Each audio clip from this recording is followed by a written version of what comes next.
Yo, what's going on guys, welcome back to another video, and today we're gonna take a look at this M4 created by the East Crane company.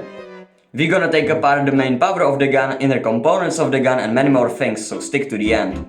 So in the package you're gonna find the gun itself in its stock version, which looks something like this, alongside with full metal high capacity magazine for 300 BBs. The body of the gun is made out of full metal, and the stock is basically fully adjustable telescopic, made out of plastic. Honestly, this gun is a bit heavy. It weighs around 3.5 kilos, so it's not ideal for some long battles if you are not going to the gym or something. In my own unfortunate experience, I got this magazine damaged right from the package itself, so investing in some additional one might be actually a smart idea. But probably your magazine is gonna work fine, and I was just unlucky, so don't worry about that. The gun also has upper, lower and the side Picatinny rails attachments for more accessories. So the power of the gun is 1.7 joules with a maximum range of 59 meters or 130 feet. And the muzzle velocity is 427 feet per second or 130 meters per second. The accumulator goes here into the stock, which now I'm gonna show you on the screen how to actually put it in. Like you cannot pick up the phone, you cannot even write back. You think this all we're living for, isn't that sad? But if it's where we're headed, I don't wanna recollect in the current moment, cause alone is feeling the direction. So hit me the gun uses TD connector, but don't worry if your accumulator has many Tamiya connector, since you're actually gonna get in the package itself the TD reduction. So with this being said, let's move to the inner components. So first of all, we got a V2 metal alloy gearbox, which is basically a classic for all the M4s, and also we got a fully plastic adjustable hop-up. So then the gun also uses 18:1 metal gears alongside with 8mm full metal bearings. And the piston is nylon with one metal tooth. So now we can dive into history of its real version, also called M4A1. M4A1 was officially adopted in 1994 and was designed for special operations. M4A1 was also capable of shooting full auto, not only in bursts. The gun became the most famous during the War on Terror in Afghanistan and Iraq, due also to the Picatinny rails, which basically allowed the soldiers to swap the attachments such as lasers, flashlights and optics quickly during the fight. Gamers know it probably the best from the Battlefield 3 campaign missions such as Operation Swordbreaker for the US Marines. This month, We got maps of Paris, New York. He's using public transit to move the weapons. Suleiman will strike! In Airsoft, M4s are extremely popular and pretty easy to learn how to play the game with them. I personally enjoy how the gun feels in hands and also how it looks. Due to the full metal material of the gun, it also feels pretty immersive and iconic. So basically, overall the gun is pretty fun to use. So I don't play without accessories anymore basically. I bought this optics, Theta optics, red dot green dot collimator, and I'm really okay with it. I mean, it costs around 40 bucks and it improves your game a lot. For example, when I couldn't really see in a forest, I basically turned the red dot on and I could have really easily spot the enemy. Still, there are the few things lacking. So the first of all is basically the size of the red dot. Sometimes it is pretty much less visible, but you can adjust it with this wheel over here, and basically then it should be fine.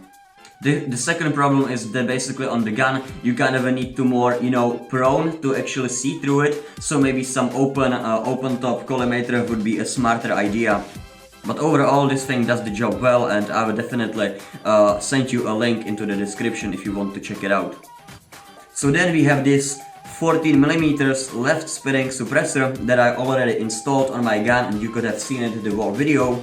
But when you get the gun in its stock version, it doesn't have the suppressor obviously, it has this part instead. So I basically put it off and installed the suppressor instead of that, and I think it looks great.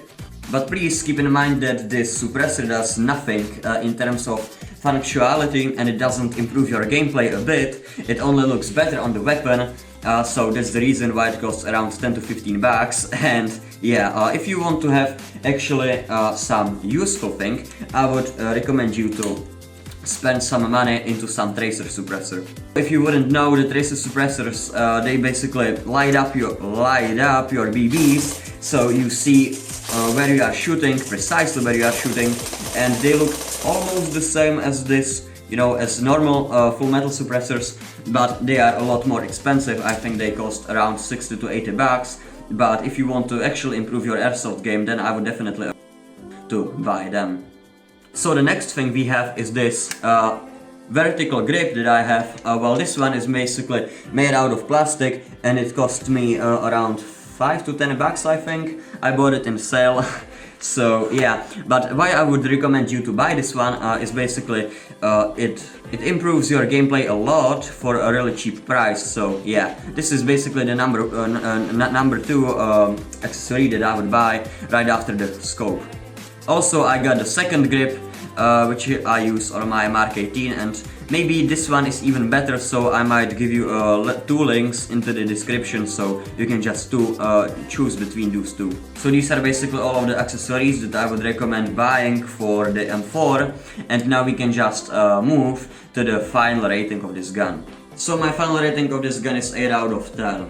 It is great for open space battles in the forest or in the fields, for example, but I wouldn't definitely recommend it for CQB battles because simply of its long barrel, and sometimes you got also the kind of problems with the telescopic stock. I mean, yeah, of course, it is great that the gun has it, but if you actually have the accumulator, well, when you actually have the accumulator in it, then you might actually find yourself not being able to have it on 0 or, you know, on 0 or maybe even 1 or 2nd position. So usually I was able to only have it on the 3rd position with the accumulator inside. So yeah, it looked something like this, which is still like pretty fine for the CQB, I would say, but it's not optimal, and some players with smaller weapons can basically take an advantage of you that way. I think this gun is also extremely beginner friendly, but I think even a better option might be this CM16 2.0 GNG Rider, which I reviewed in my last video, and basically this simply to the fact of, well, you know, you got also this telescopic stock and really short barrel. As you can see, this is suppressor I installed on it, but without it, it is pretty short, and also it is extremely lightweighted. So if you are a beginner and want to start with airsoft, go check out my review on this CM16 Rider. I use this gun as a supportive gun, basically. I know it is not any LMG, but you know, it is just my playstyle. I just like to maybe spray the enemies and suppress them with like 50-60 BBs on some longer ranges, because this gun is actually really precise on these 40-50 meters ranges, and I just spray the enemy so they wouldn't just, you know, stick their heads out that much, and they would just cover themselves, and then maybe some of my teammates might actually push them and finish them off. So yeah, that's what it is actually good for. So to sum it up, this gun is great, and I will definitely recommend it to some fans and collectors, simply of a fact of its historical significance and how it is actually portrayed in some games and movies. So if you actually like to collect airsoft guns as I do, then I would definitely recommend it too. So now I'm gonna play you a clip of me shooting this M4 at the garden. You got this. Oh! Fuck, that sucks!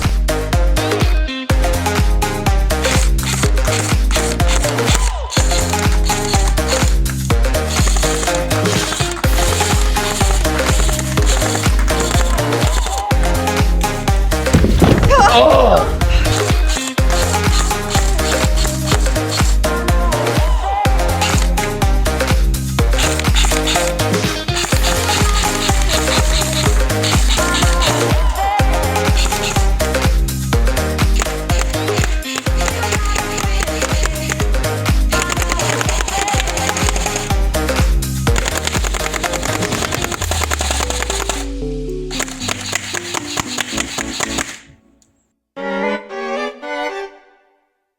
Fuck, that sucks!